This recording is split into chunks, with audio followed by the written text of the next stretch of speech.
Don't think I need this. I'll use it anyway. Good morning, ladies and gentlemen. Very warm welcome, and thank you all very much for giving up your time on Saturday to come to this, which is the eighth and final in this series of Kingston Conversation events that we've held across the borough. My name is Cormac Smith. I'm the head of communications for Kingston upon Thames Council, and I'll be, along with my colleague Joe Shannon, we will be chairing procedures this morning. I'm just going to say a few words about how we hope things will run this morning. I'm then going to hand you over to Kevin and his colleagues.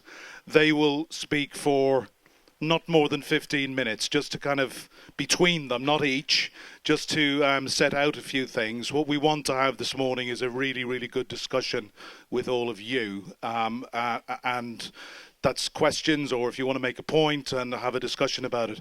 What I would ask you, and I say this at every meeting, is to, keep your questions as short and concise as you can, and avoid making speeches. And I know, as somebody who's been accused of being loquacious, that it's easy. But this is not for me, and it's not for Kevin. It's for there's a lot of people here who will want to get in. So it's to make sure that everybody has an opportunity to have their say. Now, what we will do after Kevin and his colleagues say a few words, we will have a discussion for about an hour. What I've then done is, after the hour, we will ask you for a show of hands whether you want to go on a little bit further. We do want to make time at the end of the meeting for people to have individual discussions as well. So it's important that we don't spend all of the time in the question and answer session. But as I say, after about an hour, I'll test the water with you. If you want to go straight into the one-on-one meetings, that's what we'll do. If you want to go on for another 15 minutes or half an hour, that's what we'll do as well. So, sorry. I'm just breakout sessions where you have an opportunity to have a chat with Kevin, to have a chat with Andrea, if you want to have a chat with me or any of my colleagues.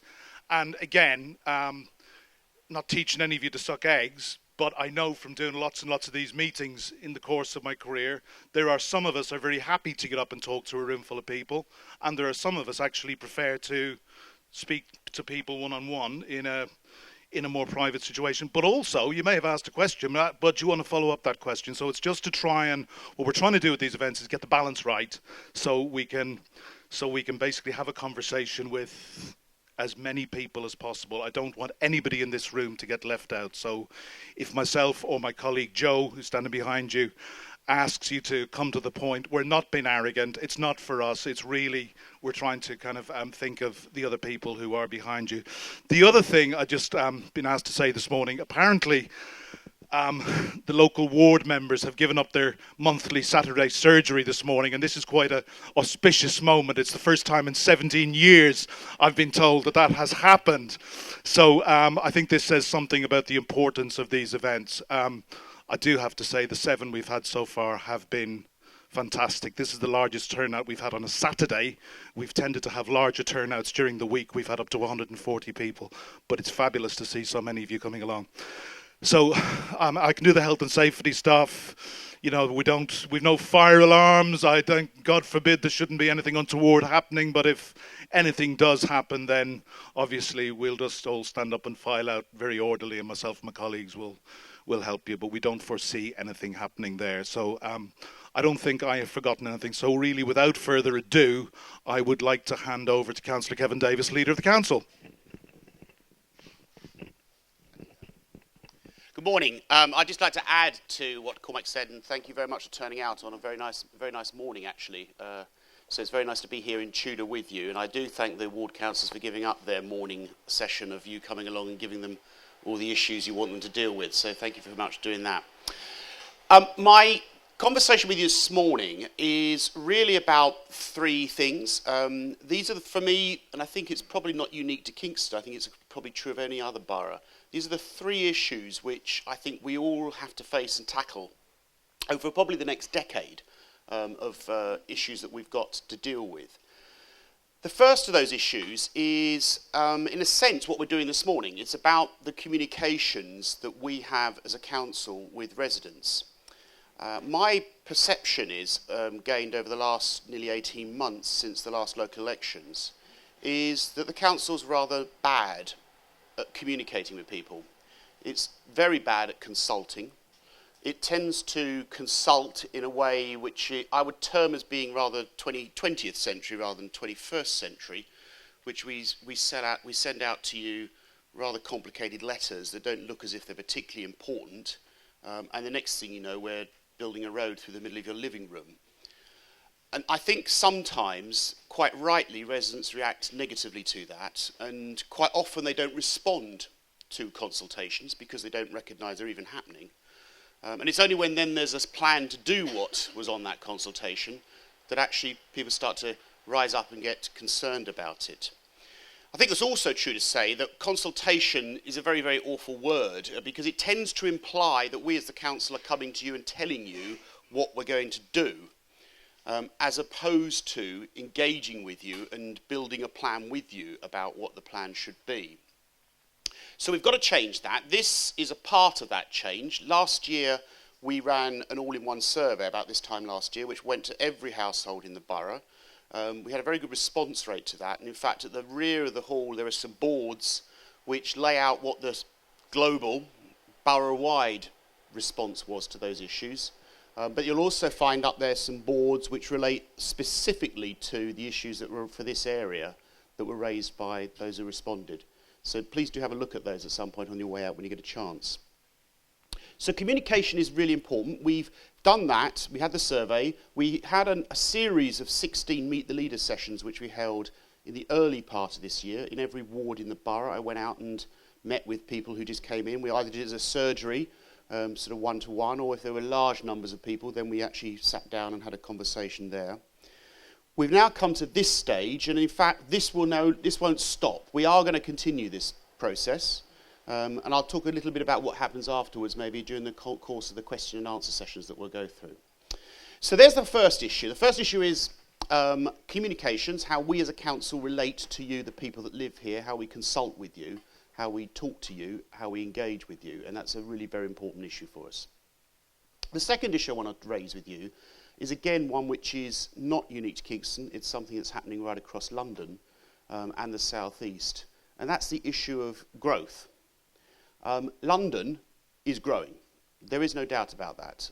In fact, in February of this year, there was a celebration at City Hall because London had reached its previous peak population. Now, the last time London reached a population of 8.6 million, because that's the figure, was actually in 1939. And after that, the population declined quite considerably. The Luftwaffe had a role, but equally, people started to move out of cities and not living them anymore.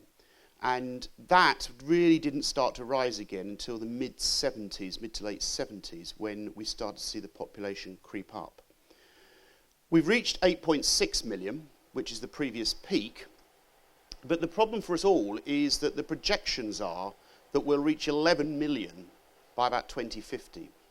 Now that seems some distance off, and it seems an extraordinarily large figure to think that we could end up with that type of population in London. But even if you think that figure's just a bad projection, even half that is a considerable rise in population that we've got to deal with. What does it mean in Kingston? Well, in Kingston, the projection is that we'll see a growth in population of around about 34% over that period. And we have been growing, so the evidence is there that this is happening to us already. In the last 10 years, our population in Kingston's grown by 11%, and we've accommodated that. I don't think there's any house probably left in the borough that hasn't had some kind of extension either to the back, the side, or into the roof to accommodate some more population growing that way. So we've faced it, we have it, it's happening to us, and in a sense it's not something we're in a position to stop either, because the reality is that where there's growth, demand, people will come and build on land which we don't own, which they own. And we have powers as a local council, but they are not all powerful. So we can't just say no to development, it has to be planned properly. But for me, the key isn't about housing necessarily, it's about the things I think you care about as residents who live here. And that's how do we allow that growth to happen at the same time as preserving the quality of life we all currently have, and making sure, importantly, the infrastructure is put in place that can support that type of growth. Because to date, I don't think the council's been particularly successful in doing that, and neither do I think that government's been particularly helpful in making that happen for us. So that's the other question, is growth. So you've had, how do we talk to you, communicate with you?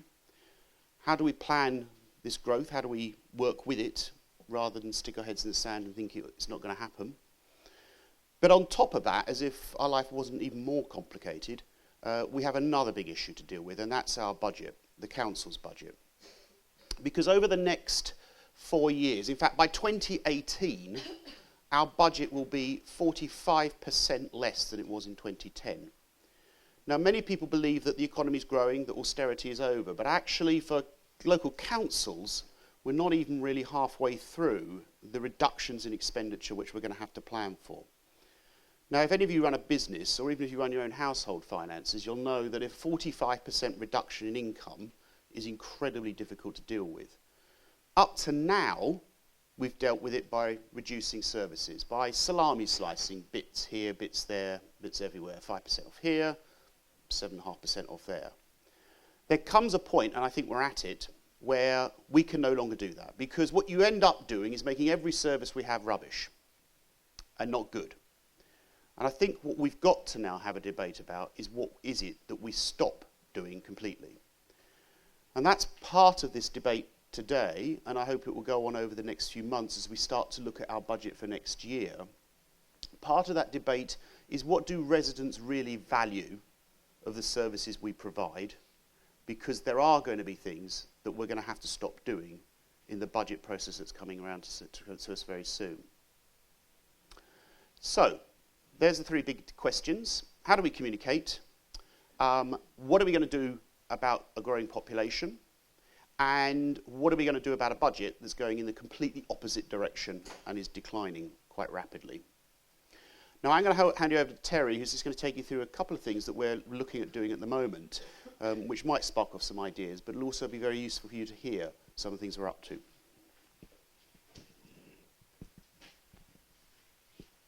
Thank you, Kevin. Hello everybody, and thank you all for coming again. I'm Councillor Terry Payton. I'm Councillor on Beverley Ward in New Malden. I'm also the Chair of the Residents' Committee and have been since July. I hope by now you've all seen the Kingston, or the Cleaner Kingston campaign messages. These are a couple of the services that I'm responsible for, highlighting that you wouldn't do this at home, would you? The messages are deliberately provocative to grab your attention, and they do make a serious point. The campaign focuses on 5 behavioural issues that affect parts or all of the borough. Littering, including spitting, cigarette butts, chewing gum, dog fouling, and street urination. Overall, we do have a clean borough, but we want a pristine borough, and we cannot achieve this alone. Throwing more money at street cleansing is no longer an option, as Kevin has made very clear. The all-in-one survey showed that clean streets are a top priority for 9 out of 10 of you, where in fact only 6 out of 10 of you are satisfied with how clean the streets are. If we all work together, we can achieve a behavioural change. We can save money cleaning up the streets, which will be better spent on other essential services. Waste and recycling is another important service which really matters to us all. In the beginning of next year, we'll be making some changes to how we deliver this service. These changes will save money and help us to recycle more. The new service will not put huge demands on us, but we'll need to make some changes. We will be asking everyone to play their part to help the council do things more efficiently. The changes should save around £4 million. More information about the changes will follow soon. The new service is due to start borough-wide in early 2016.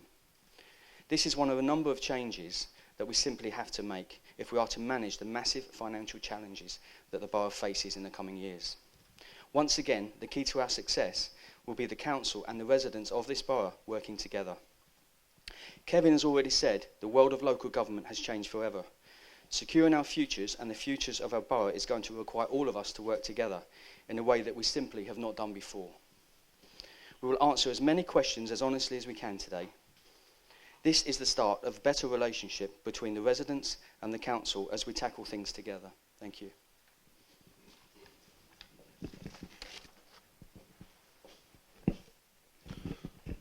Right, just before we go into the conversation, the one thing that before I introduce my colleague to you, that I should have mentioned was we are live streaming today, but also more important for me, on each seat we have a feedback form. Now, I really beseech you, please, if you get five minutes before you leave to fill it out.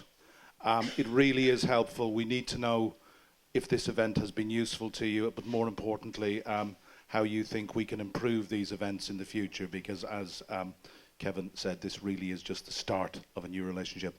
I'm now going to hand you over to my colleague Joe Shannon, who will just say a few more things, but he's going to chair the discussion for the next hour or so, and try and keep the politicians in order, I think. Before I start, we did miss something earlier, and that's introducing each of the councillors that we have here today. So I might just quickly do that first, if we can. If you're happy to start. Yeah, I'm Councillor David Glasspool from Canberra Ward. I'm also in charge of Treasury and Finance, so I have the budget challenge coming up.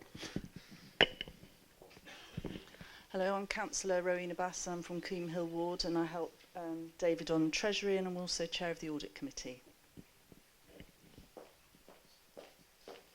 Hi, good morning. I'm Hugh Scanterbury. I'm a local Tudor councillor, and I'm also chair of Kingston Town Neighbourhood.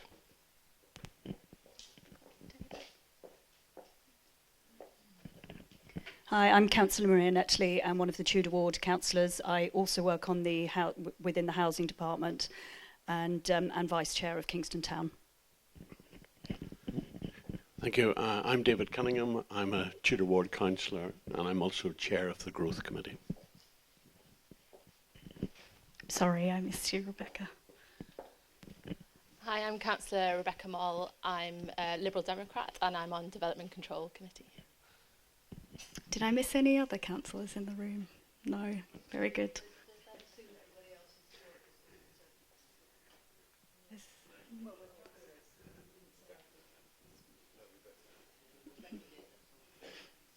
Okay, we'll push on with this. And just to let you understand why it is that we have the microphones here, as Cormac said, we are live streaming this today.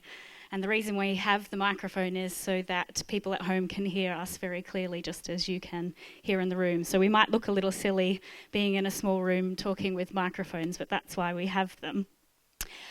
So what I will do is I'll chair this meeting. As Cormac said, we need to try and be as fair as we can. So if I could encourage everyone to ask just one question and keep your statements as small as possible, and we'll ask our panel to do the same with their responses so that we can get through everybody in the room to make sure they can all have their say. If I ask, if when you are selected to ask your question, if you could stand up and tell us who you are and speak very clearly into the microphone, that will help us all. So if I could have a hand for anyone with a question. What I will say is we do have some pre-submitted questions. So we might take a few and then we'll come to the pre-submitted questions after a couple. So I'll start with this gentleman over here. Thanks very much for giving up your Saturday. We appreciate that, I'm sure. My first question is, we know that you have quotas to meet in terms of residential development, and we know that you need private developers to meet those quotas. And the private developers want to build in central Kingston. But central Kingston's quite a fragile environment for development. I mean, the infrastructure is pretty poor in terms of the road and the rail. And it's just not working. We don't have the infrastructure for it. Also, with the developments you've been allowing so far, you're destroying the character of central Kingston. We're getting a lot of canyoning on the approaches. And somebody talked about a 20-storey block near the centre. There are so many other places to build in the borough. I mean, I know that there are very early stage plans for a regeneration of Tolworth, but why not, you could build a really special place that would draw people to Tolworth and Chessington, rather than effectively screw up what is nice about central Kingston now. So, I don't know what the question is. I'm cross. Thank you. Kevin, would you like to answer that one? Yeah, sure. I can easily answer that one. You're right, there are quotas, but we could ignore quotas. There isn't any penalty for not building homes. The difficulty is, of course, that you say we don't own the land. I mean, and all we can do as a planning authority is judge an application that comes before us, and we don't really have much control over what that application looks like. We can shape it, or try and shape it, but ultimately it comes down to what is known as the viability of that piece of land. Now, the problem we have particularly in Kingston is you're right, there's two issues. One is land is at a premium. It's very, very expensive. And the consequence of that is that the developers have to get a quantum of building out of that to make it worthwhile for them to build. And that's a fact, a reality of life. So that's the first issue. The second issue is around, you're quite right about infrastructure, which is why we've been very clear that Kingston town centre itself cannot support much development. I mean, if you were to extrapolate what I just said about population growth, so if you were to take 34% of our population growth and apply that to houses, numbers, just raw numbers, let's not worry about how accurate they are, it's just a ballpark. We're talking about somewhere between 20 and 25,000 new homes. Now, by my best estimation, I can't see any conceivable way that you're going to get much of that in the town centre. It doesn't matter how high you go, you're still not going to get very much of that in there. So you're right, there has to be other parts in the borough that we look at that can contribute to that sort of target, if that's what you want to call it. I don't perceive it to be a target, but that's the sort of figures we're talking about.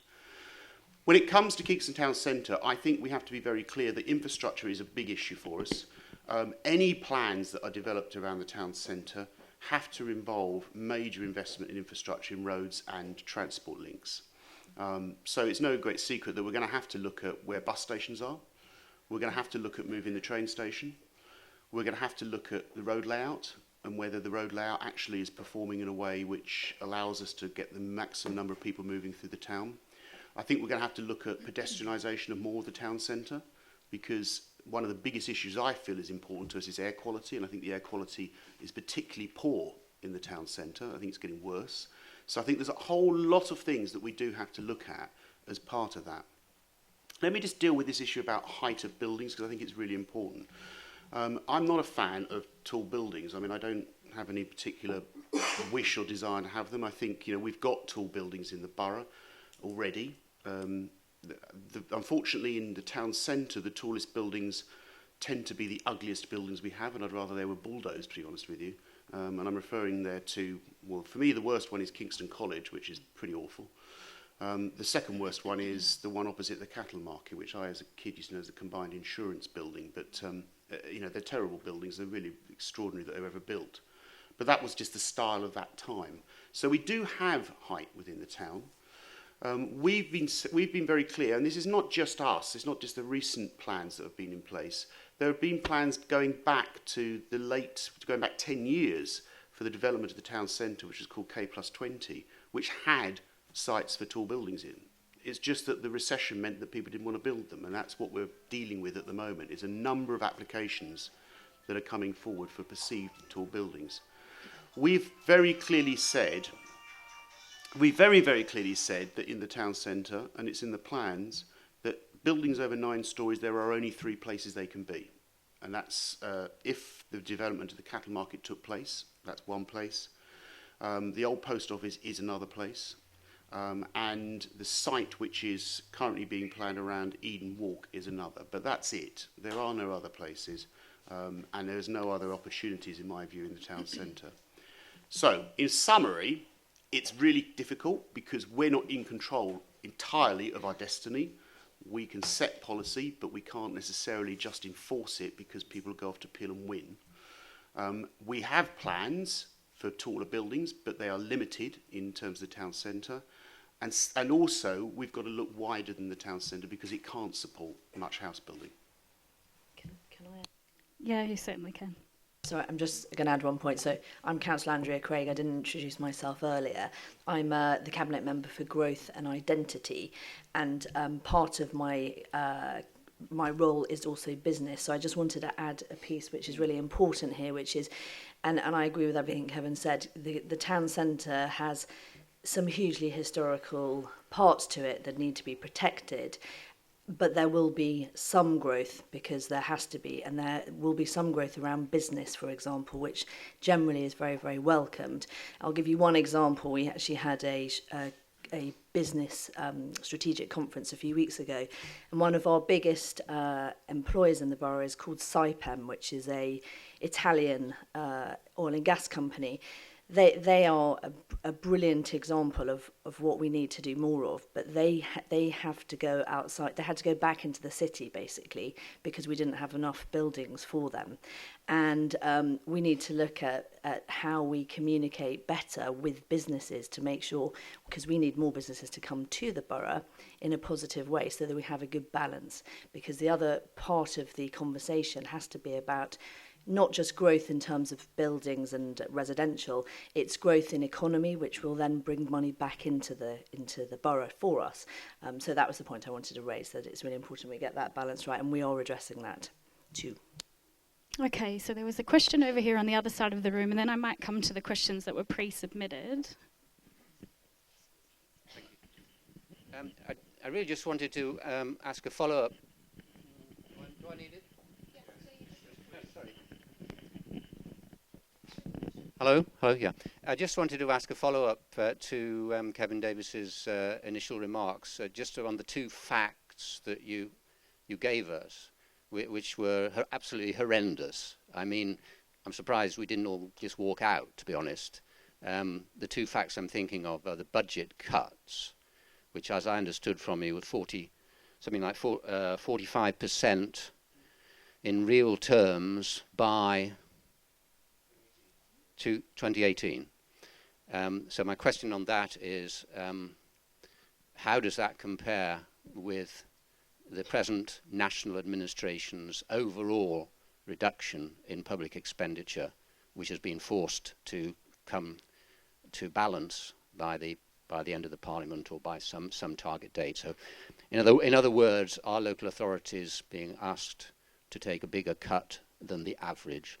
And the second question, again on the facts, is about the 34% growth in population of Kingston.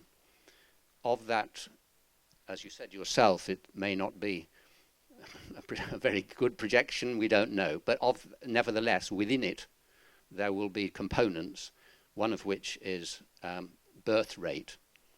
And I know in the plan somewhere I've seen a reference to birth rate, but can you tell us, of the 34%, how much of that is birth rate? Because you can't perhaps do very much about that as a country, but about other components of the growth, it is possible to do things about it, like employment going elsewhere.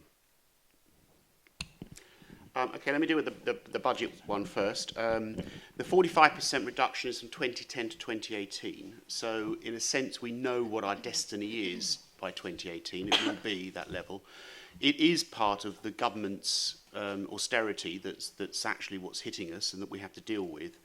I don't want to give you sort of a long lesson in local government finance, because you would walk out if I gave you a long lesson in local government finance. But there are basically three strands of funding that as a council we have. The first is council tax. Now, council tax is set by us, so the rate is set by us. It's collected by us, and it's retained by us and spent by us. It's entirely our tax, it's entirely in our destiny. The second strand of that is business rates. Now, business rates currently, we don't set it. It's set by government. They set the multiplier. We collect it all. And we have to then give 70% of it back to government. So 20% goes off to the mayor, 50% goes to the central government, which is used as a sort of redistribution to poorer parts of the country. So in a sense, I understand why they're doing that. Now that's changing as it happens, partly because we've been lobbying very hard. I mean, we made a proposal to the Treasury and to the Department for Communities that we change our business rates. There's been some great press about that this week. And we've been successful in convincing them that actually giving local authorities more control over all of the business rates and giving them some financial freedom to do more things is a positive, and they seem to have bought into that. Whether it will happen before we get to the end of 2018, that we get more control, is a mute question which we don't have the answer to yet. So you've got council tax, business rates. The third issue is revenue support grant. Now, revenue support grant is in a sense a sum given back to local authorities by government. As it currently stands, we are very, very expensive when it comes to council tax. I'm sure you've seen it before, but we're the highest council tax in London. In fact, almost 60% of our spending comes out of council tax. And the revenue support grant has been declining very, very rapidly, because that's the bit the government can control very easily of our money. It's been declining incredibly fast, and that's what's causing the tension in our budget. We don't want to put council tax up because, to put it up by 20%, which is what you're talking about, to kind of offset these reductions, is really not something that the people of Kingston are going to accept, and I'm completely signed up to that. So we do have to make reductions. But as I said, our debate is no longer about saying, let's knock 45% of everything, because knocking 45% of everything will make everything terrible. We've got to be really now selective about those services which are no longer things that we can do. That doesn't necessarily always mean that they have to be cut, because I think there's a debate, and I don't want to pretend I'm John Major going back to some picture of a maid on a bicycle on a cricket field and things, I think back to the 50s, but I do believe that there's a better relationship that we can have with our local communities. There are things that we can have a debate about and a new contract around about things that we do and share. Classic in my own ward is about grass cutting, where we put a grass verge back into a road, but the residents decided they'd cut the grass verge because I couldn't, because I just don't have the money to go and add another grass verge to the rota of grass cutting. So I'm not telling you to go and cut your grass verges, although I will go and cut mine now, but I am saying that there has to be a debate about those types of things. When it comes to the figures on growth, 34%, you're right, we can query it. Now, I don't have a copy of it, but if you go online, there's a thing called the London Plan. It's very easy to find. Chapter 1 of the London Plan gives you all of the statistics on which this is based, and it's pretty dense, but actually it's quite difficult to find an argument that we're not going to face quite significant growth. Whether it's 34% specifically or not is an issue, but it is pretty much evidence there anyway. When it comes to what it is that's growing, there's an interesting story to tell here, which is that I very much believe that the borough is changing quite rapidly, and the evidence we have of where it's growing is pretty secure in that. So what we have seen quite a lot of is people who retire are now retiring into the borough or staying in the borough. Gone are the days 20 or 30 years ago where people retired and moved out of London and went off to Dorset or to the coast or whatever.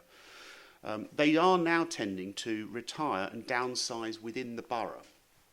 And what that does is it means that we're getting an older population that is living very much longer and also has increasing needs, which we are statutorily obliged to meet, which means rising costs. We're also seeing that older population's homes being replaced by families with children, and you're seeing it. You're seeing massively rising costs of social care for elderly people and very, very fast rising numbers in primary school provision required. And you can see that happening already in the borough. So there's the changes that are starting to happen. It's not as straightforward as saying it's anything to do with birth rates or immigration or anything like that. It's a combination of factors that's there. Thanks, Kevin. I might take, is Caroline Scott here? Caroline Scott? No? Have we got Jules O'Leary?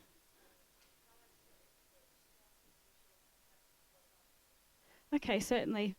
Have you taken her question, or would you like me to read it out? Yeah, certainly. So Caroline's question was, how many tall buildings does the council believe is suitable for each of the different wards in the borough? What height should these buildings be, and how can you justify pursuing such an aggressive growth strategy without a mandate from residents to do so? Okay, it's quite easy to answer. I mean, there is no number of buildings in each ward. I mean, it's not as simple as that. It really does depend on which proposals come forward. So there isn't any number that's suitable for different wards in the borough. Height, as I said, I think I kind of answered that earlier.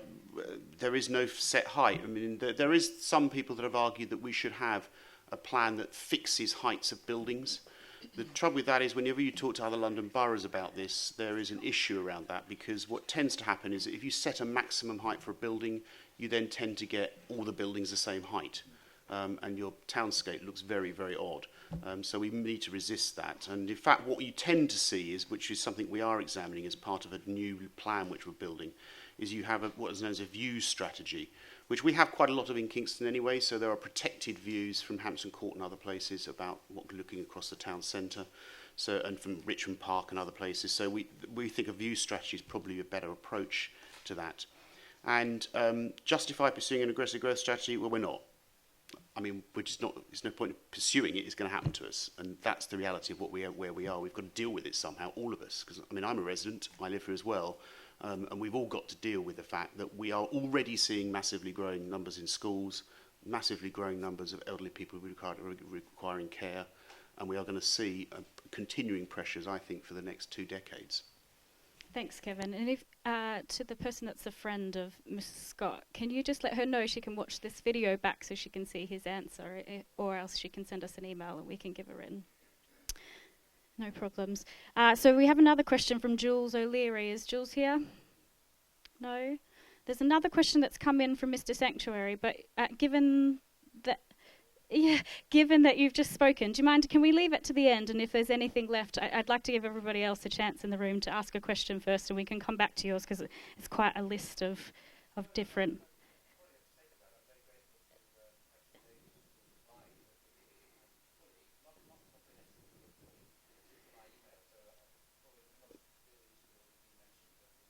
Okay, certainly, so long as you're happy with that. Okay, so can I take any other questions from the room?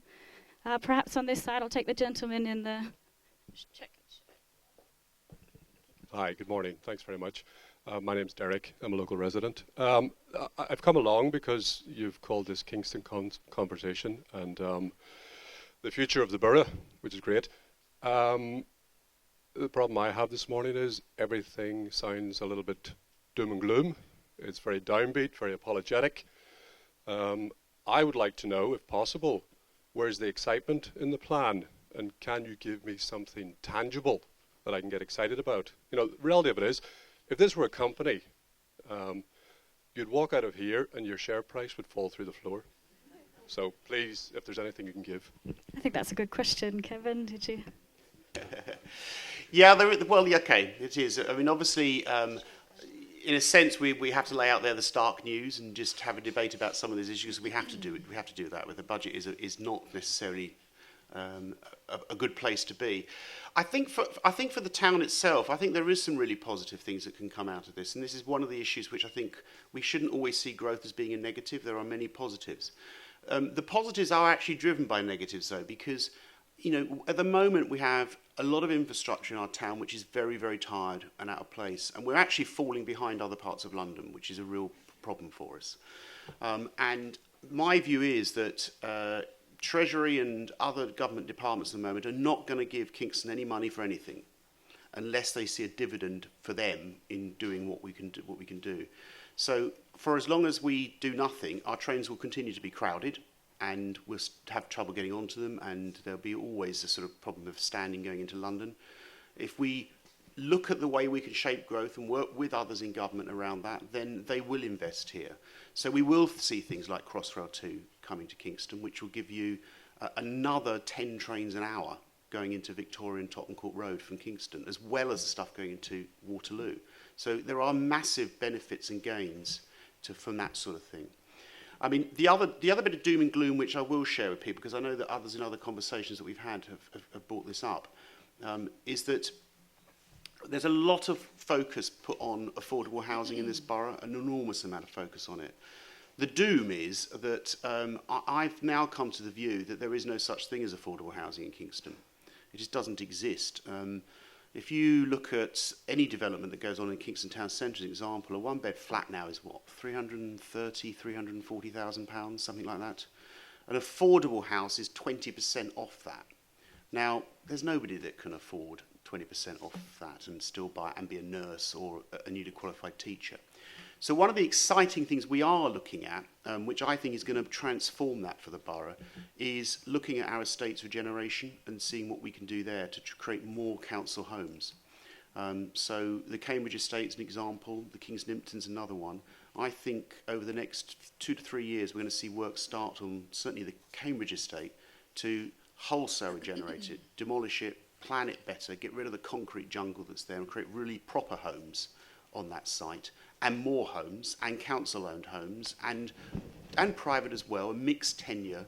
And I think that's really exciting. So I'm excited very much about projects like that, the big infrastructure stuff we can do, the things we can do to support places like Tolworth and regenerate it, bringing new jobs here, because if the Chancellor does give us freedom over business rates, then I and every other councillor has got a massive incentive to bring more businesses here and create a town actually where people can walk to work as opposed to have to keep getting on trains to going into London. So there is lots of excitement in it. Some of it at the moment, though, appears as if it's imposition from government, i.e. there are these housing targets, there are these budget cuts, we're having to deal with it. And I think that's probably why it feels a bit sort of doom and gloom in as much as anything else. Andrew, you want to say something? I think I would add, I do agree with you, by the way. It sounds a bit depressing this morning. And I think I'd say two things. The first is we took administration in May 2014. So we have to set out the stall of where we found ourselves when we came into administration. And, you know, it is a bit of a shock, actually, when you start going through the detail. To your point, which I completely agree with, so I'm from the private sector, and I regularly say to officers in the council, if we were either a privately owned business or a public company, we would either be bust or we'd be in serious trouble in terms of how we are operating at the moment. And that's not to say that the services are bad, but the philosophy of local government is really not fit for purpose, and we're changing the way that people behave across the council, which has a big impact. The positives, I would say very much so. There are many of. Pretty much everyone in this room probably moved to Kingston for very good reasons. It's the safest borough in London. It's one of the greenest boroughs. We have some of the best schools in the country, and actually in the league table we're in the top 10. We've gone from the worst, we had the worst Ofsted for children's services in 2013. We are now in the top 5 for children's services across the country. I spoke at an inside government conference 2 weeks ago to delegates that were generally the Director of Children's Services and head teachers across the country, all talking and concerned around austerity and how they needed to balance their books to do with education. And I spoke at length about what we in Kingston have done through the creation of AFC, which is called Achieving for Children, which is a community interest company whereby we provide all our children's services through in partnership with Richmond Borough, thereby having huge economies of scale, and we're providing better services than other boroughs, and other boroughs are very interested now at what we've done. You know, that can then those boroughs can buy services from us. There's all sorts of opportunities here, and I do normally talk really positively about the opportunity. And the point is, as Kevin said, about growth. We're creating business startup hubs, which we desperately need. People tend to travel. For example, if you look at Kingston and Richmond as our 2 boroughs, we have the highest level of residents who work in the technology sector of all the London boroughs. Where do they go to work? They all travel across London, many to either the West End or actually to the East End, where the tech hubs are. We're going to create a tech hub here, so as Kevin said, people can walk to work, they can cycle to work. You know, that has benefits, both for our local economy, but also for people's quality of life. Anyway, so I can talk to you more about sort of exciting things. And the other area I would say also is sports and leisure has been very, very underinvested in the borough for years and years and years. I think there's probably historically been a lack of vision. We're going to be looking at completely transforming that, and that will mean that the services look completely different in the future in a very, very positive way. Thank you, Andrea. I've just got a question here, and then I'll come across to the other side. Yeah, Michael Hodgkinson. There's 8,000 people on the housing waiting list at the moment, which is, 5% of the population? And all your plans, they don't seem to be addressing that, and none of the developments in Kingston seem to help with that at all, whether they're in the whatever stage of the pipeline they're in. Can you insist upon the developers putting not affordable housing, but actually social housing in the development? Yeah, this is a very complicated question. It does play into the affordable homes issue, which is there, because you're absolutely right. We have, in fact, it's over 8,000 people on our housing waiting list. we only have just under 5,000 council-owned properties, and we do still own them. We didn't transfer them to a social landlord housing association at all, so we do still own them. And we only have something like 8% turnover in social housing a year. So you can quickly work out that, as I've said to others, there are people on the waiting list who would wait 2 lifetimes to get a council-owned property, and it is in a bit of a mess. Now, there's 2 things I think we're going to have to look at. One is, I think we have to be honest with some of those people on that housing waiting list, as other boroughs are in London, that just aren't going to get a council home, and we're misleading them to think they are by letting them sit on the waiting list, which is bad, which is hard news, but it's something I think we've got to be honest about with them. The other thing we need to do is look at, as I said, about the estates regeneration, because I do not perceive that we're ever going to create homes in private developments that will significantly impact upon our housing waiting list. I can't perceive that it would happen, because even if you had 50% of affordable homes as part as that, which is our target, which would never be reached, but as 50%, those homes are not affordable. End of story. It just isn't affordable. So we do have to build more homes. That's what the council has to do. And so our estates generation programme, if I give you an example, we're just advertising at the moment for some designers to look at what the quantum is that we can get on our estates. If you take an estate like the Cambridge estate, which was built in 1969, I think it was the first opened, and I've lived in the borough all my life, and although I've never lived on the estate, I've kind of grown up alongside it. I've sort of seen it, and I'm sort of hoping that I'm in a better condition than the Cambridge estate is after all that time, because it is a mess. I mean, it's a concrete, nasty place that was built of a style, non-standard building types, costs us an absolutely fortune to maintain it. It's just concrete slabs that were put up, and very, very inefficient use of space, because post-war we didn't worry about space, we just slammed homes down and just occupied them. So there were some big issues around that estate which we need to put right, and every other borough in London is doing this now, and we're looking to regenerate that as well. And the initial work that we've done says that we can probably lift 800 homes that are currently on that estate to something like 1,400 homes, without, interestingly enough, without squeezing the size of the homes, so they're no smaller, but with better planning and with gardens as opposed to concrete slabs which cover over semi basements which aren't used as car parks. They got closed about 20 years ago because they were dangerous. So there is an enormous amount we can do to provide new forms of social housing which are council owned, and we're going to have to get on with it pretty fast, because our waiting list is not going to go anywhere other than up unless we start to tackle it. Okay, so I have a question just here. You were talking earlier on about houses going up and people improving their homes. Next door to us, 2 people, they've had extensions around, wrap around, but nobody has asked us the planning hasn't asked if anybody next door is sick, bedridden, or elderly that don't go out during the day. Now we've had people. What is? There've been. I'll just add, if you don't mind, to what my wife is saying, because I fully share it. I was an engineer, chief engineer in another life for buildings, and what is going on around us? There are 3 neighbours on one side. You talk about gross development. This is way beyond we would have been able, in my former life, get away with if I was refurbishing office blocks and so on. You're expected to live alongside constant drilling, hammering, and it's been going on for months. The chemical fumes from fiberglass is sickening. The people that have visited us have had to leave the house because they couldn't put up with it. There seems to be no code of practice, no one coming round. My wife has phoned the council, and they did listen for some time, but no one ever got back to us.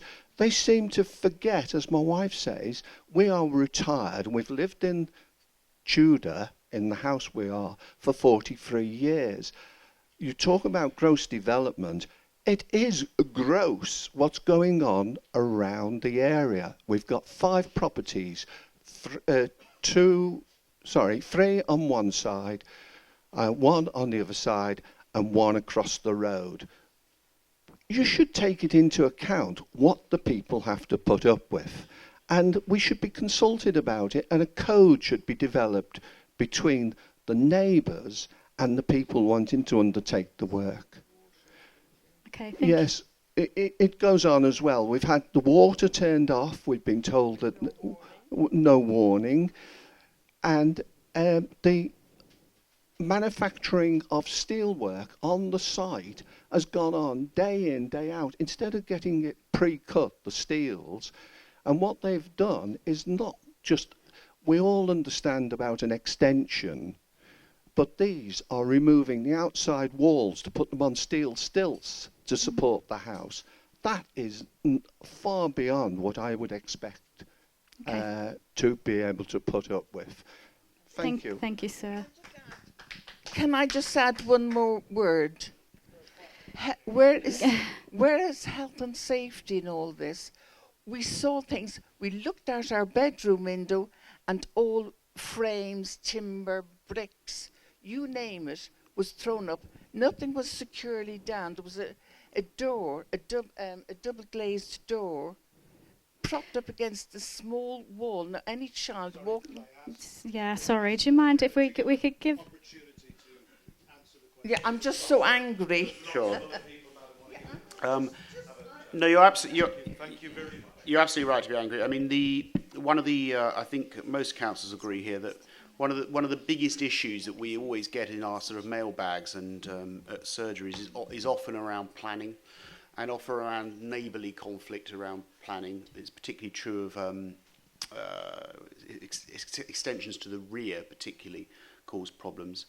I think sometimes people forget that actually any householder has permitted development rights, which means they don't need any planning permission to extend their house. I think it's by 25% of the floor space of the original home. So they can just do that without actually having to ask permission for it. So there are some issues around that, which clearly, though, in this borough, I think, well, there are probably still homes that are the original size and shape, but I think they're a diminishing number.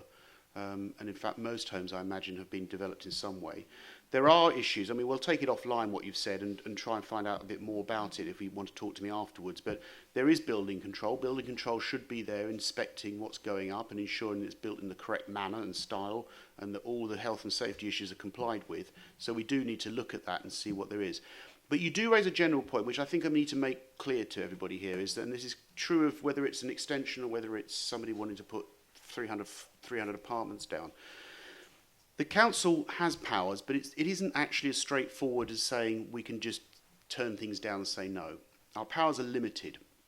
They're limited because we, as a local authority, do develop something called the local plan, which is our plan for what restrictions there are on types of buildings and where they're built and how they're built and their style and design. The difficulty for us as a local authority, though, is that we have that plan, but there is then a series of plans that sit above us. So above our local plan is something called the London plan. Now, our local plan cannot be in conflict with the London plan above. So London, in a sense, the mayor dictates what we can and cannot do as a local authority on the ground here. Sitting above that, although it's radically reduced from where it was 5 years ago, is something called the national plan. Now, the national plan has got conditions that we have to also comply with. We can't break those conditions. So our local plan is not just what we want. It's actually, some senses, dictated by what sits above us, which is often causes us a problem. And when it comes to us then judging applications as to whether they are suitable or not, we of course, are stuck in this issue of having to take a decision on balance as to whether a planning application is acceptable or not. So just because it breaks a planning policy does not mean it can't be permitted, because the reality is it has to be a balance of arguments. So some of them may be broken, some of them not. No, I'm making a general point here.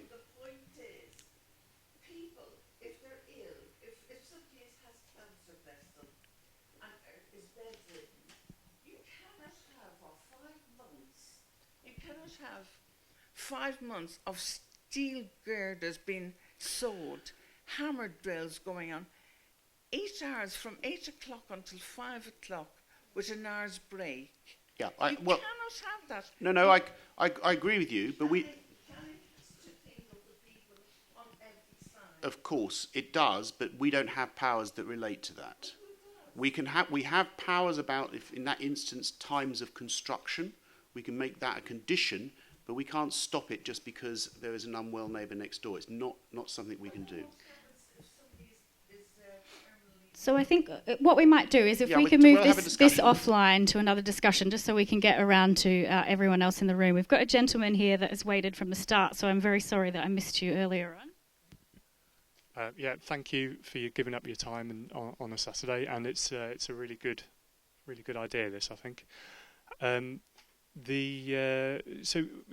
been some comparison of the local authority with the private sector, and I do wonder what company would have to face a nearly 50% cut in its revenue, whilst its staff salaries drop in real terms. And still kind of find itself on its feet. You know, I think your comparison is a bit slightly off, frankly, and I think it's no wonder that some of the people working in the local authority are feeling pretty demotivated.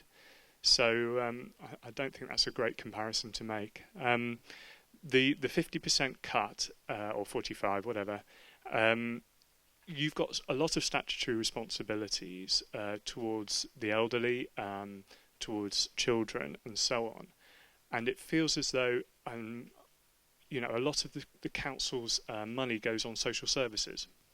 And those tend to be not very visible spending, but they're incredibly important to the people who receive them. And I speak as somebody who doesn't receive those services, but who pays for them, and I'm very happy to pay for them.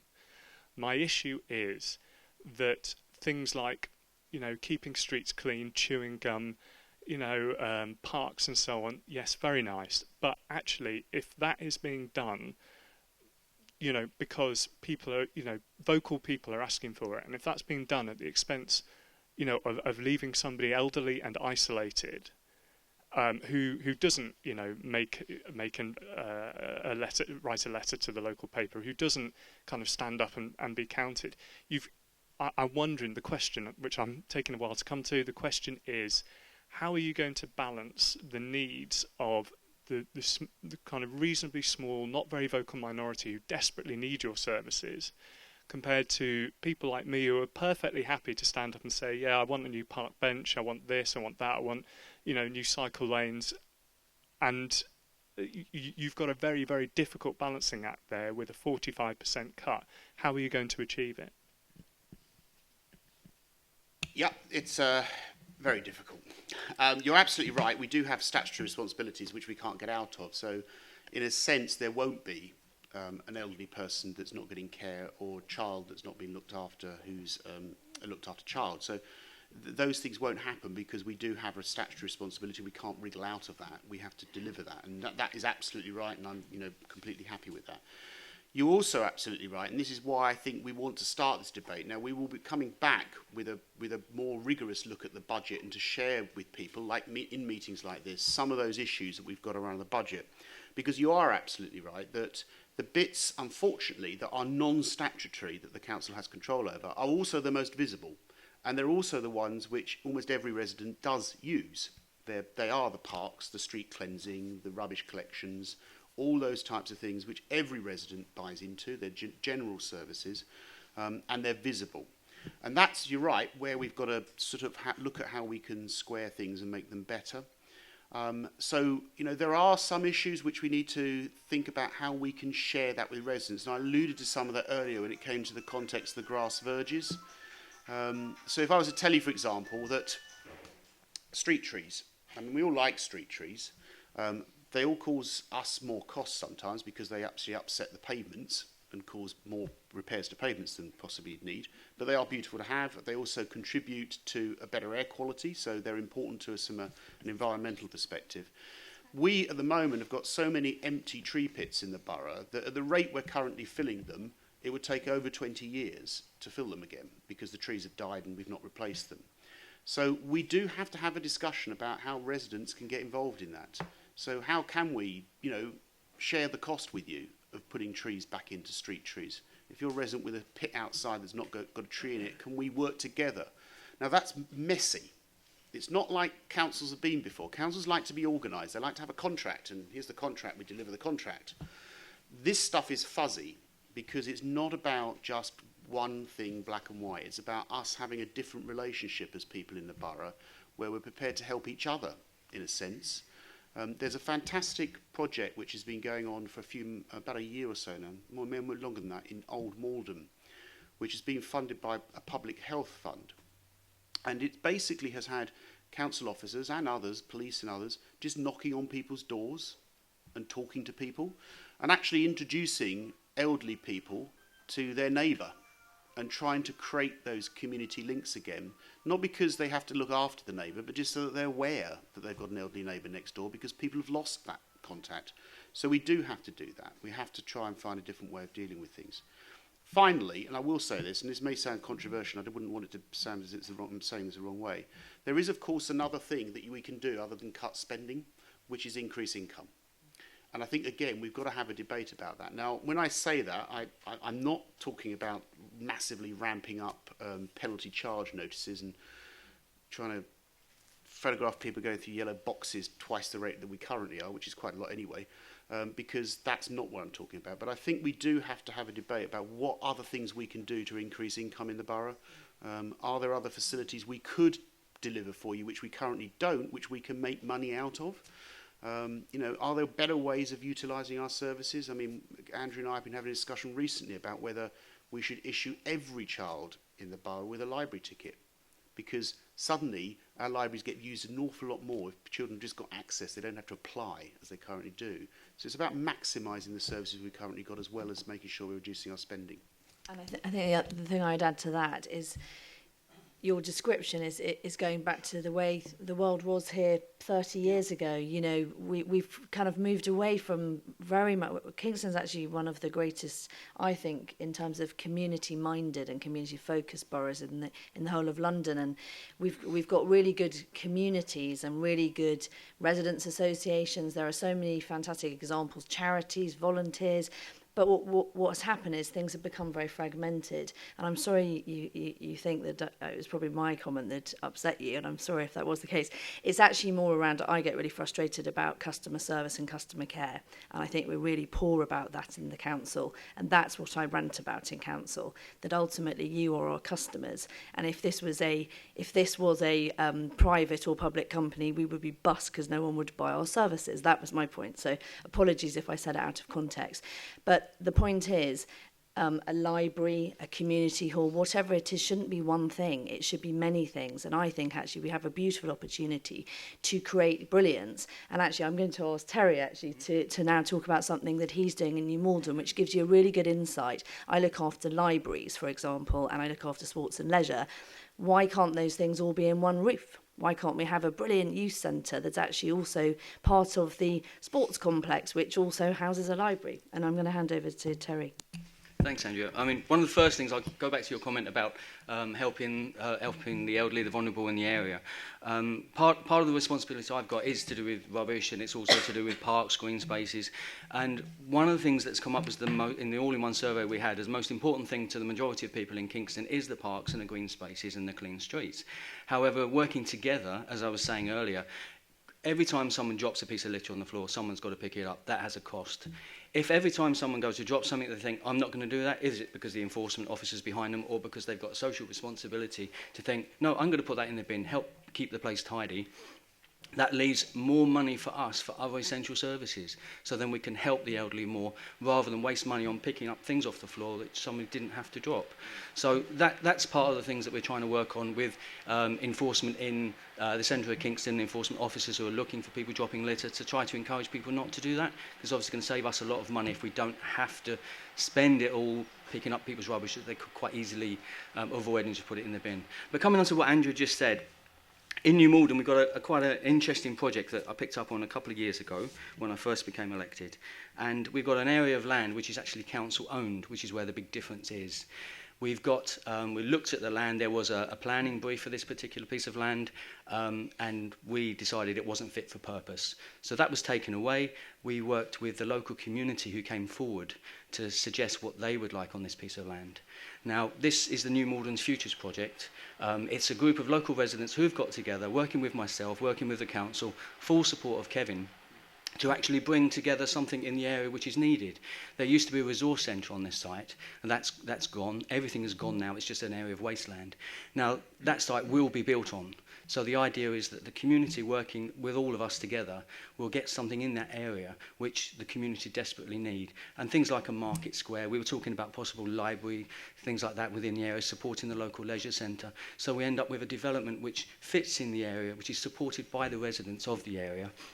Something that the area desperately needs is a new heart for New Malden, and that's where we're working on from that. So any further questions that I can ask, I can talk about that afterwards. So So thank you. Just take a question from this lady here.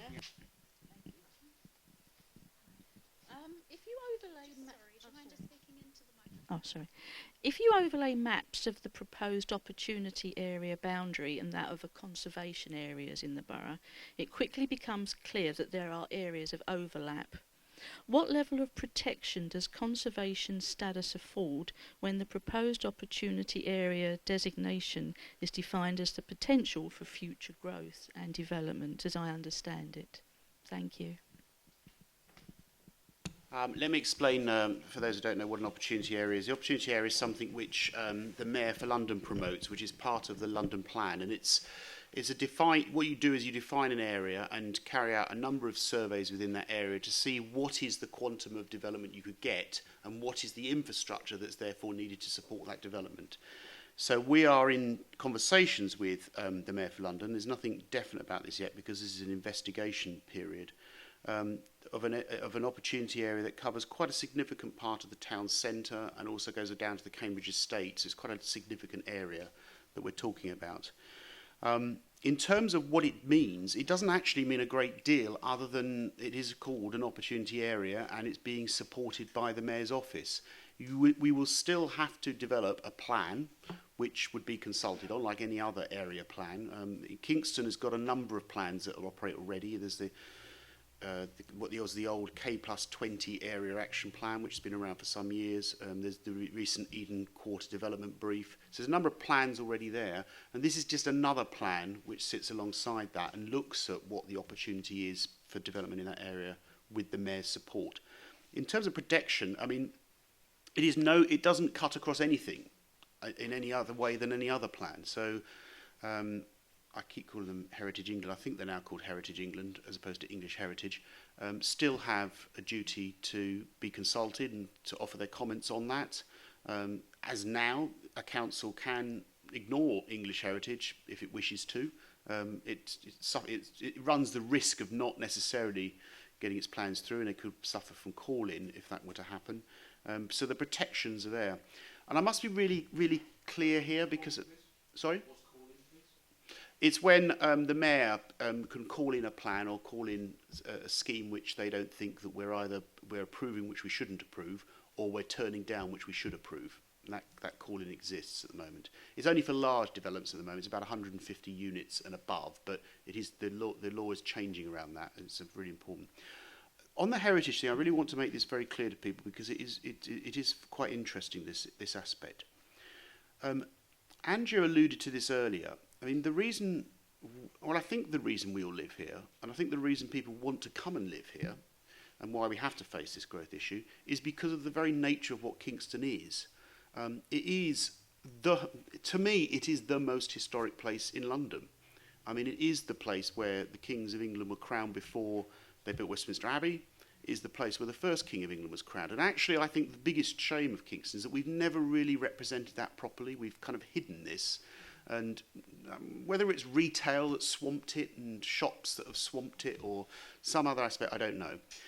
But what I do know is I'm utterly committed to the Heritage Borough. I mean, I'm the chairman of the trust that's recently done the renovations at All Saints Church in the town centre. So, I mean, I'm really steeped in the importance of it.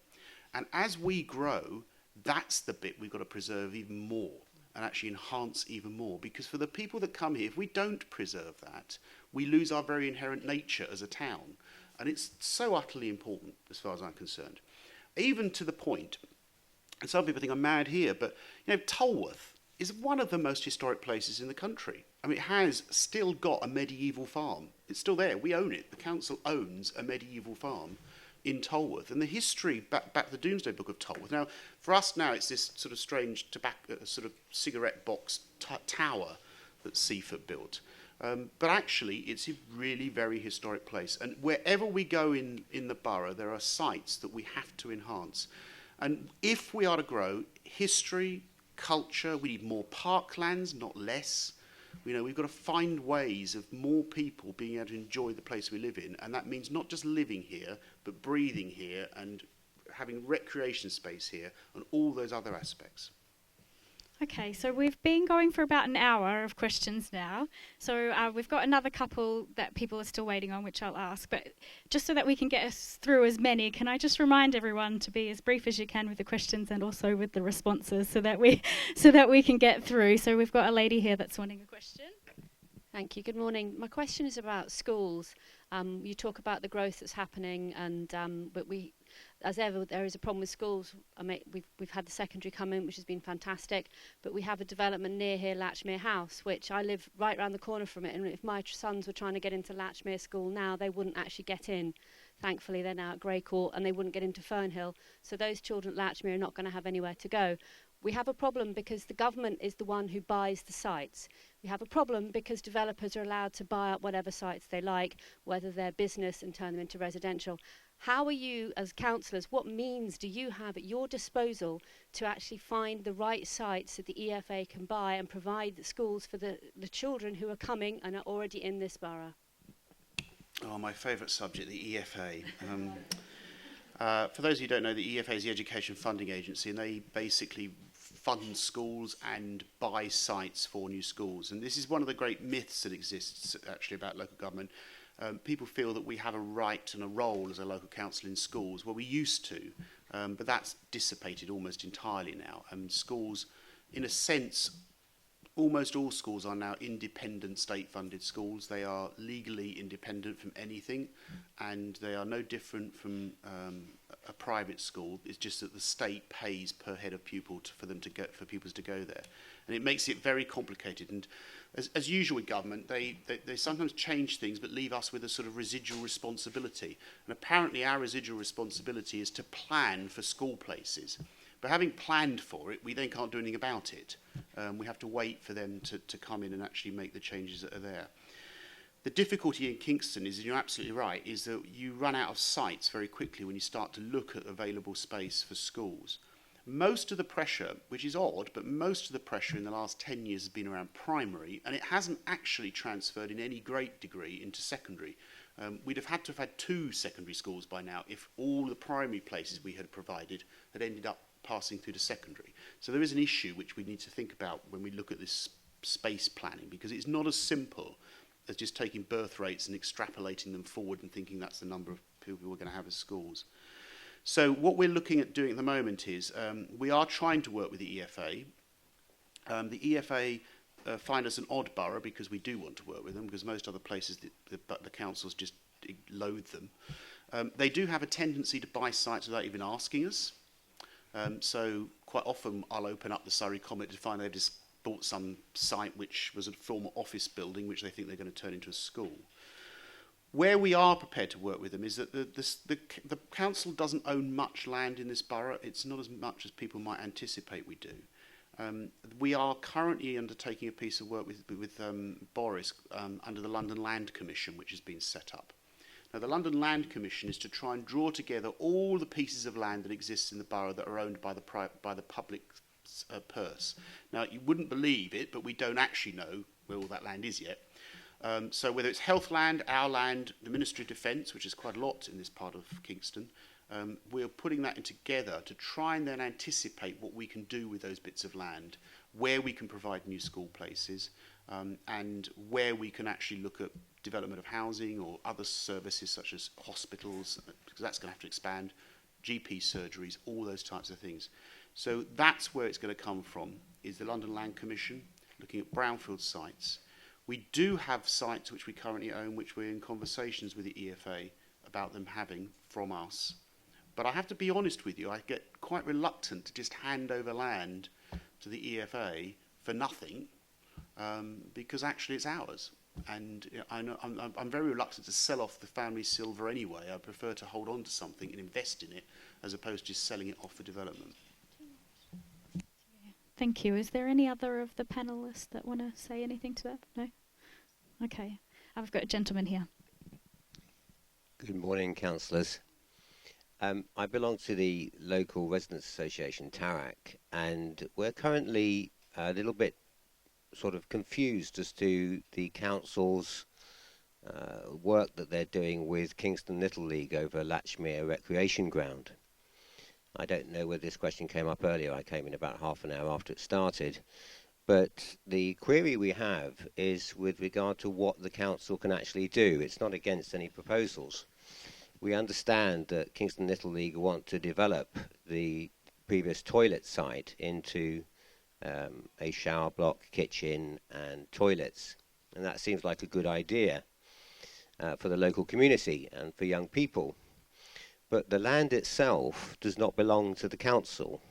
It was granted to local people by Act of Parliament and is not in council ownership. So I think what we'd like to know as a residents' association is what the council is proposing to do, because it hasn't said with regard to the legality of granting a lease to Kingston Little League.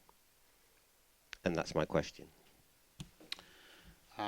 Okay, this is the 8th of these I think I've done, and you've completely floored me with that. It's the first time that somebody's floored me with a question I have not the foggiest idea about. So, Councillor Cunningham.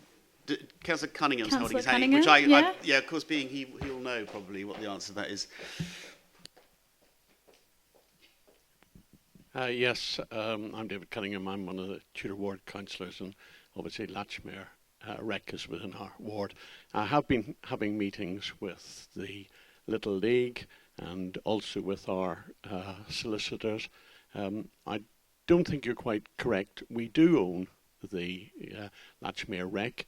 It is part of the area which was covered by the Petersham Lands Act, but we are still the freeholder of it, and we are discussing the area.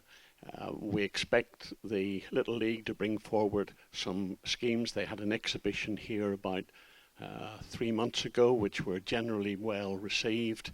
It's a much smaller area and scheme than was previously turned down.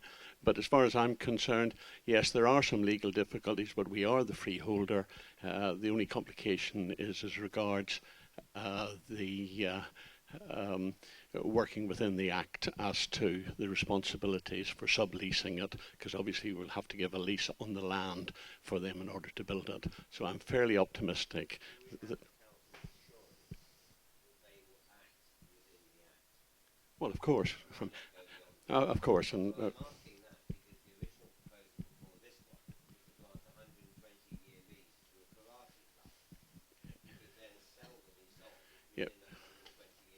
yes. No, it's not the same proposal as went before, and to say we will act with Act, of course, is correct, and we have taken legal advice, so we will obviously act within the legal requirements. But I think actually you're looking for something exciting. I think this is something. The thought that every time I go down past it and I see a container, it depresses me. I'd like to see a pavilion there which is used so that all of the children that use it there can actually benefit from it. So that's a really good news story, and I'm looking forward to see it coming forward. Folks, if you just indulge me for a moment, we've still got quite a few people trying to get in. We're well over the hour. So what I propose doing, if you're all in support of it, is we will go on for another 15 minutes when we will end this part of the morning, and we'll then go on and give you all an opportunity to speak to Kevin and Andrea and Terry and so forth. So next question, this gentleman over by my left-hand side. Hi, Srikant Sonata. I'm a resident in Tudor Ward. Actually, what I was interested in is that you keep constantly talking about the survey that was sent, and now you are actually making decisions upon it, which is great because you're listening to people. But how many people actually responded to the survey? It says here 10,000, so I would assume it's 10,000 households. But in Kingston Council, of course, there are many, many more than just 10,000 households. Now, if 60% of the 10,000 households are telling you that they want clean streets, that means I'm not saying you shouldn't listen to them. All I'm saying is it's not a proper survey in the sense that you've not had, because a lot of people have not responded, so you don't know whether that is the most critical thing in the area or around the area. There must be other issues. So is there any information on this that you can give us? Thank you. Sorry, Kevin, would you like me just to comment on that as the expert in terms of how we do polling and research? Most councils I work with, we do something called a reputation tracker. And that is, we get a representative sample for a borough of this size of between 500 and 1,000 residents. And that gives us, if we do it right, that gives us an accuracy of plus or minus 2.5%. Now, this survey, the all-in-one, which I've come to work with Kevin and Kingston Council in the last 6 months, I've been hugely impressed with, was almost 10,000 people. We also did an additional piece of work to it to make sure that it was cross-referenced and it was balanced. So we have a very, very high degree of confidence in the results that we have of that survey, that they are genuinely, within a very small margin of error, representative of the borough's population of 164,000 people, not just the 9,500 replies. That sounds great.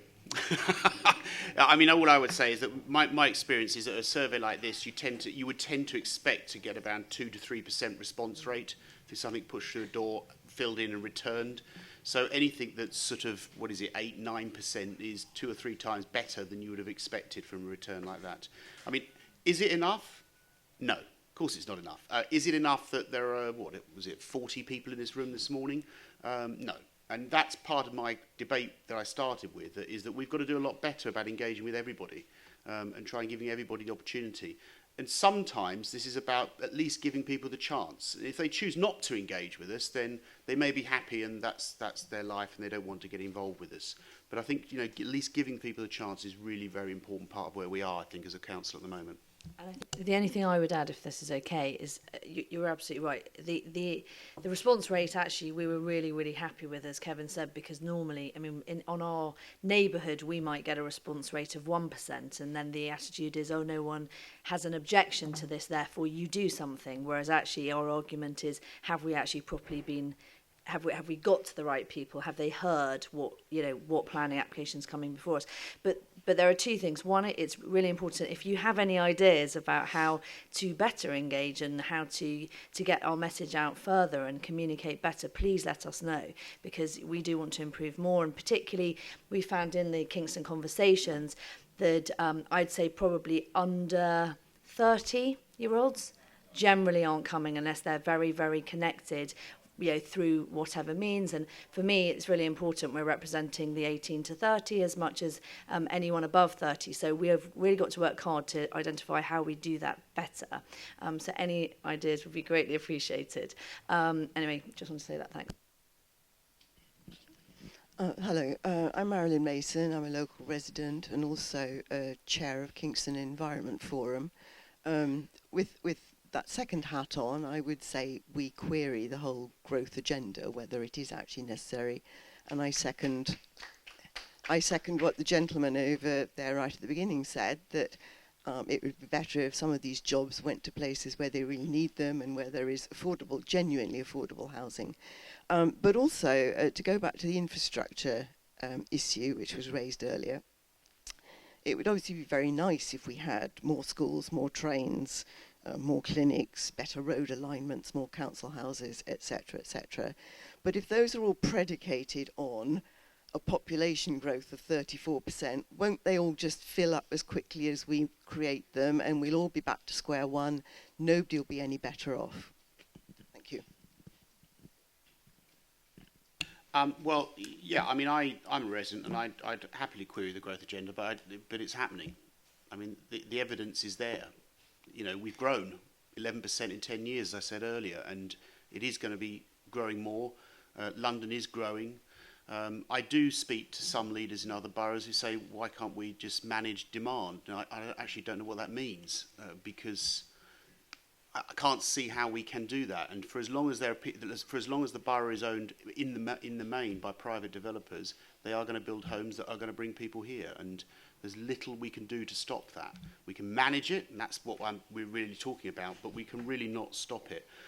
When it comes to infrastructure, you may well be right, but what I don't want to do, I mean, I'm a long-term resident here. I've been here since I was born in New Malden, brought up in schools here, and I've known the borough a long time.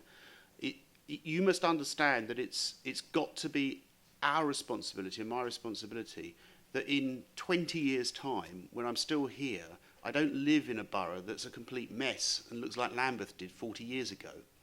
I can't afford that, because unless we face up to this, we're not going to get investment in infrastructure, and we will be looking at a town that's actually gone downwards. And we face growing competition around us. I mean, that's the reality of things. I mean, as well, is that other parts of London are growing very, very, very fast, and they're drawing work and jobs and money out of this borough, and we've got to tackle it.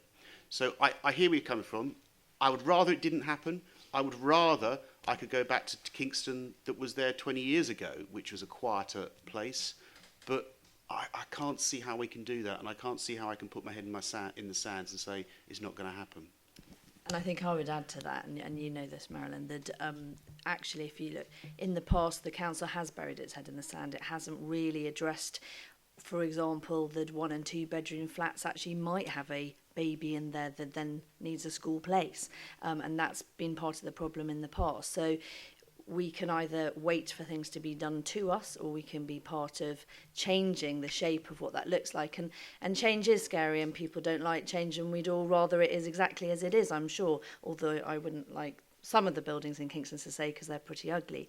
But I do think, to your point about the environment, I think what's really important is that we have good growth, not inappropriate growth, and I think we need to have growth that also addresses environmental issues. So we're looking at some very exciting things actually around mitigating air pollution and improving air quality, and that will be within our plan and our policy. And I think those are really, really important things, and I welcome the opportunity to work with you on those. Okay, so we've had a gentleman here that's been waiting a really long time in a dark jacket. I'm sorry for your wait, if you'd like to ask a question. Good morning. My name is John Moore from Crescent Road, and I have a question for Councillor Davis. You mentioned the infrastructure for Kingston. Fine. Having lived here, say, 44 years, it's got worse in recent years. It's been gridlocked quite frequently in the last 3 or 4 years, and a lot of it is down to the infrastructure below ground.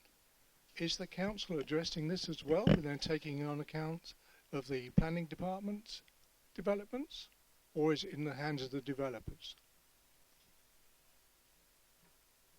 Well, that's the debate. If you look at development and the way the planning system works, if we were to rely on developers' contributions towards infrastructure, then we would go backwards, because by law the amount that developers are obliged to give us for infrastructure are very small. They no way make up for the actual realities of providing school places or looking at drainage and all those sorts of other issues. I mean, this is one of the things that we are thinking about here in Kingston at the moment. I mean, because we can take a piecemeal approach and say, well, we'll stop that turning right, or we'll change the phasing of these lights, or we can take a bigger picture approach, and that's where we're starting and saying, actually, we've got to fundamentally relook at the whole layout of Kingston, its town centre, the way it works. It's not something I've hidden, that I'd love to close Wood Street, get the traffic out of Wood Street, take all the traffic out from TGI Fridays all the way around back to Wilkinson's. Let's just pedestrianise it. But you've then got to think, how do you make that traffic flow round?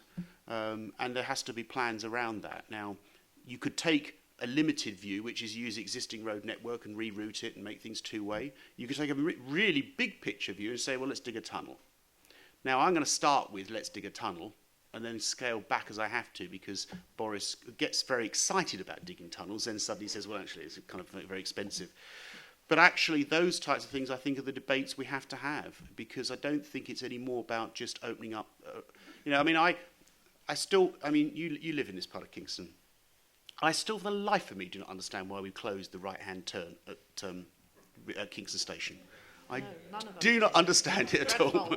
I mean, if I, well, it was, but it, well, no, it's, but it, yeah, and if you sit there thinking, well, if you care about the environment, sending cars off on a 1 mile journey probably to come back to the same place that you started is completely bonkers. So we do have to look at it fundamentally and think about what we're going to have to change about the infrastructure. And it's not just about changing a right turn and some traffic lights. It's about the big picture stuff. For probably about 3 more questions, we go for another 5 minutes, and then we'll break out. So we've got this gentleman here, a lady here, and we'll take this gentleman as well, and then we'll wrap up so that people can have, if you don't mind, we might, if you can ask your questions in the one-to-one session following that. Okay. Thanks.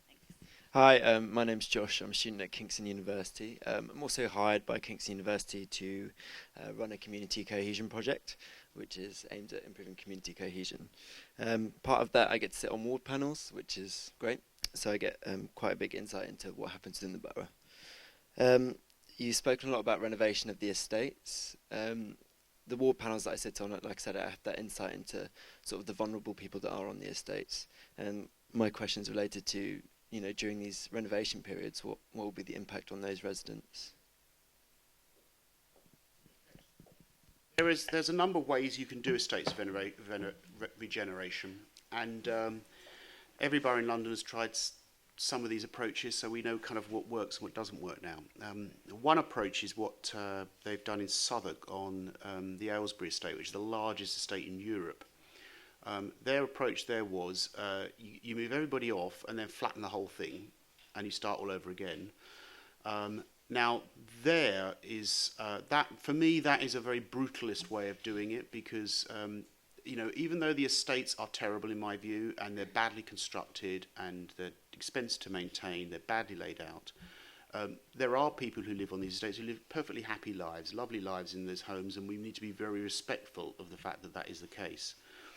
That aside, I'm hoping that we can improve their lives by giving them a better quality home that's cheaper to run, and all those sort of other aspects that some of us in the who've got private homes tend to invest in a way which they're not able to. The model which I think we're probably going to adopt in the Cambridge estate, because it is such an open estate, it's got lots of open space, it's unfortunately concrete open space, but it's got lots of it, is that we will start in one corner and start development work in that corner, and as we do that, we'll start to move around the estate. All the evidence I've garnered from visiting other places across London is that, of course, people are very nervous about this. These are homes. I mean, it's the most fundamental thing that you're trying to disturb. So we have to be very, very careful about that. What happens is, as soon as you've built that first part of that development, any concern goes away, and what you get is a rush of people who are signing up to get there faster, because you can demonstrate very quickly what's available to them. And so we're going to work this very carefully. It's going to be done in conjunction with them. It's not going to be done to them. We will engage with them. One of the biggest problems we face is that because of the sort of history of right to buy over 20 or 30 years, quite a substantial number of the estates are leaseholders, i.e. they're privately purchased homes, not actually council tenants. So there's 3 types on the estate: council tenants, leaseholders who live there, and leaseholders who bought them as an investment and putting people in there for renting purposes. We've been very clear that priority number 1 are those people that live there. So those who are in council tenants have absolute priority. They're guaranteed a home back there whenever the thing is built. They don't have to worry about that. Those who are leaseholders who are living there, we also have said to them if they want to buy back into the estate, then they're perfectly able to do so. Those who are leaseholders that don't live there, I'm afraid, are the lowest priority, and we will probably compulsorily purchase them and not give them a right of return, because we want to try and build a more cohesive estate, and that's not necessarily the way of trying to do it. And I think the one thing I'd add to that is Kevin and myself and colleagues that are involved in this, it's a very important area, are talking to other boroughs, and we're looking at, like you said, at the lessons that have been learned. And some of the boroughs have done a good job of making sure I mean, some probably didn't want, but of keeping those residents who wanted to stay in the same location there. Other boroughs, I think, have done a poorer job, and they've had a huge number that have moved away and not returned. And we're very, very, very committed to anyone who's from the Cambridge Road estate that wants to stay in the Cambridge Road estate, knowing that their home is still going to be there, and working very sympathetically with them to do that. And it is it is scary because it's changed, but it is an exciting opportunity. So we are working on that with them.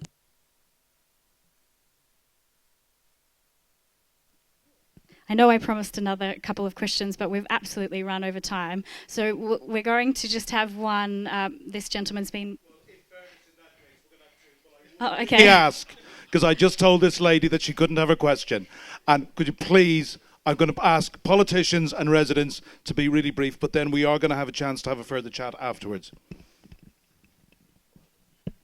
I think the one thing I've got sitting here is that there are lots of piecemeal questions and reactions to problems. I hear nothing about forward strategy and avoiding future problems. Can you address that one, please? Yeah, well, there's two aspects of that. One is what we're going to do in future in terms of engagement. So let me deal with both of those. I mean, and also what the plans are for the future. So, in terms of actually our budget, let's deal with that one. We are currently looking at the way that we can restructure the budget. So it is likely towards the end of this year and early part of next year, I'll be back out with this sort of meeting, this sort of format, talking to you actually about the things we're going to stop doing. So here's a list. What do you think of this list? Are there things here, there'll be more than possibly we need to reduce, but what sort of priorities are you, as people who live here, putting on against some of this stuff that we're talking about stopping doing? So that will happen as part of that process, and that's the sort of forward look to it. The other thing which I will mention, which is really important, is that this to do with this stuff around growth and development. The council has a policy. It has what they call a core strategy, which was adopted in 2012, I think it was. The core strategy sits there, and around it sit a whole bunch of other plans, which are basically area-based plans. It could be different parts of the borough, but it's area-based plans. The government, in their wisdom, decided that that wasn't a good way of doing things anymore, and we're going to go back to the system we had before 2012, which was that there'll be a big plan. So we have something called the London Plan, where we're going to have the Kingston Plan, and that will cover all parts of the borough, all parts of development areas and all those sorts of aspects that are there. And we'll be writing that over the course of the next sort of 18 months probably, maybe even slightly longer. During the course of the autumn, there'll be a paper published by the council which we want people to engage with, which will be around what are the issues that we're dealing with, what are the opportunities that exist to put right some of those issues. And that will all then start to have a discussion about what is the big plan for the future and how can we tackle it. So there's stuff to come. We're starting. This is the beginning of the conversation. It's going to carry on, and then there are different elements of that whole conversation. Okay, last question for the session. Thank you. Very, very quickly, I'm Pam Wright. I live actually in Hollybush Road, very close.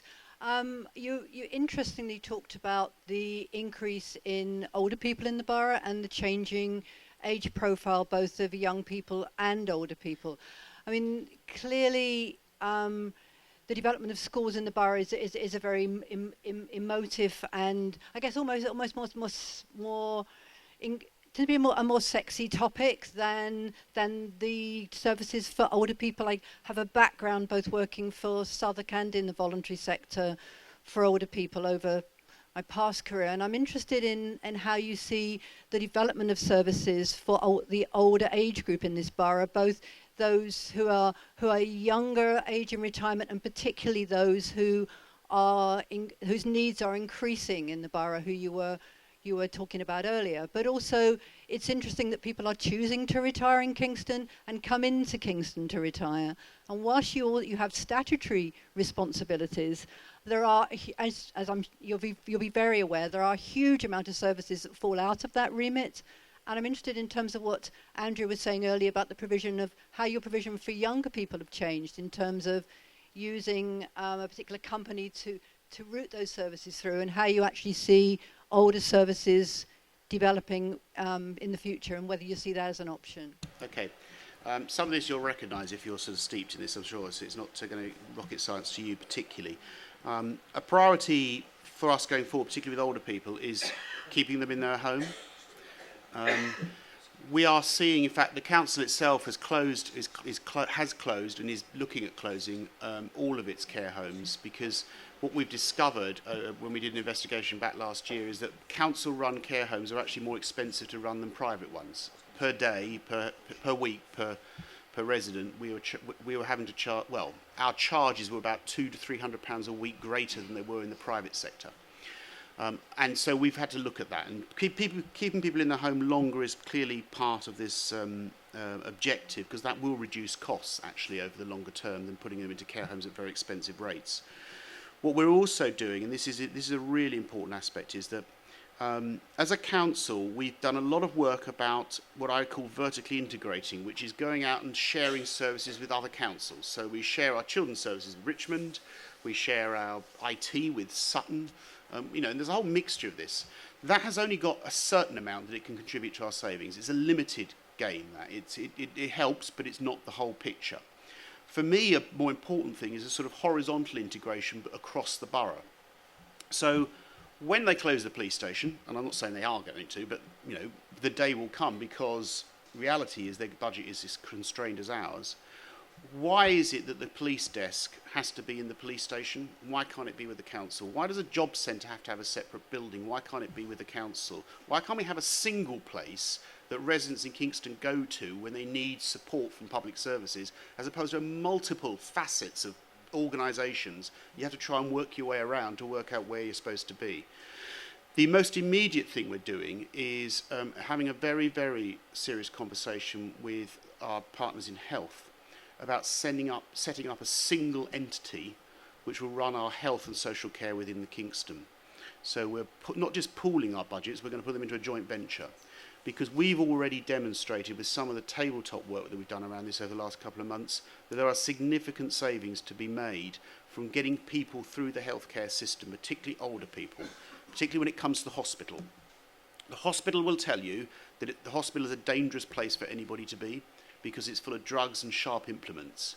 And the more we can keep people out of hospital and the faster we can get them out when they do end up in there, the reduced costs are enormous. And so that's one area which we're definitely going to be concentrating on.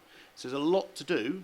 It's not just about cutting services, it's about how we actually think public services should look like in the future. And that's where the rethinking has to come. And I think I'd add a couple of things. So, interestingly, recently, our colleague, Councillor Pickering, who looks after this area, is part of a rethink, as Kevin was alluding to, of how do we integrate sort of health and social services. And they did an exercise where they followed an individual, and this individual was touched 56 times before being returned back into the home, and actually had never wanted to leave the home in the first place. And that included the hospital and doctor and all these different people. And that was just one example of, if you can reduce that down, which you could massively, it wasn't actually all about the cost saving, it was also about actually the outcome to the patient and what they did or didn't want to have happening to them. But I think also the other two things I'd say is that with our population that is so broad in terms of, what we are, and Kevin's very passionate about it, as we all are, the council historically has worked very much in silos. I'm the lead member for schools and children. I will just think about children. I'm the lead member for waste. That's all I think about. And the officers probably similarly were in their department thinking about their own remit. Actually, we as a council feel very strongly and philosophically that it's about a family, and that family could be a small family, it could be a large family, it could be a young family, it could be an old family. It's children, it's adults. And so we're sort of breaking down the barriers internally in the council so that there isn't the silo working of the past. And a good example of this, I think, that hopefully you will see in the future, would be older people who actually have a lot to give, who don't know where to give that to, who may be retired, who have some time and would like to do some more things within the community, but don't have their grandchildren near them, for example, that have skills that they would love to share or stories they would love to tell. And there aren't enough opportunities for intergenerational working. We do lots, and they are very good, but there's not enough opportunities for those residents that don't know how to get them. I would love to see a day where our schools, for example, are places where older people could go and have their lunch. Because actually, instead of having Meals on Wheels where you quickly have someone who goes in and microwaves a meal and heats it up and spends 10 minutes making sure that person's eaten it and check that they're physically okay. No, it's about their spiritual well-being and their physical well-being and their mental well-being and getting them out into the community rather than locked behind a door. It's really, really sad, and that's changed massively. 30 years ago, that was not how we were, and now it's changed. So I think things like that would also have a part to play. Okay, so we're going to wrap it all up now. Thank you, everybody, for coming along today. This is actually the busiest that we've had of the 4 Saturdays, so it's lovely that you've spent your time to come and have a chat. We thank you for that. We appreciate that a lot. You'll notice that on your chair there was a survey. Please do fill that out. Although this is the end of this series of Kingston Conversations, these conversations will continue on in the future, and all of the feedback you give us help us shape what those next set of conversations look like. And give us a really good indication of what it is that you're very passionate and what you think is important. So please fill that out. We're going to break out now. So we introduced all of the councillors that are in the room. So please feel free to have a chat with them before you leave. Help yourself to tea and coffee. And also, I did forget to mention one person in the room, which was Neville, who's the neighbourhood manager, who is also here as well. So please... Neville, did you want to give yourself a wave so people know who you are? So please use this time now to ask any other questions that you have. Thank you for your patience today, and thank you to our panel for answering everyone's questions.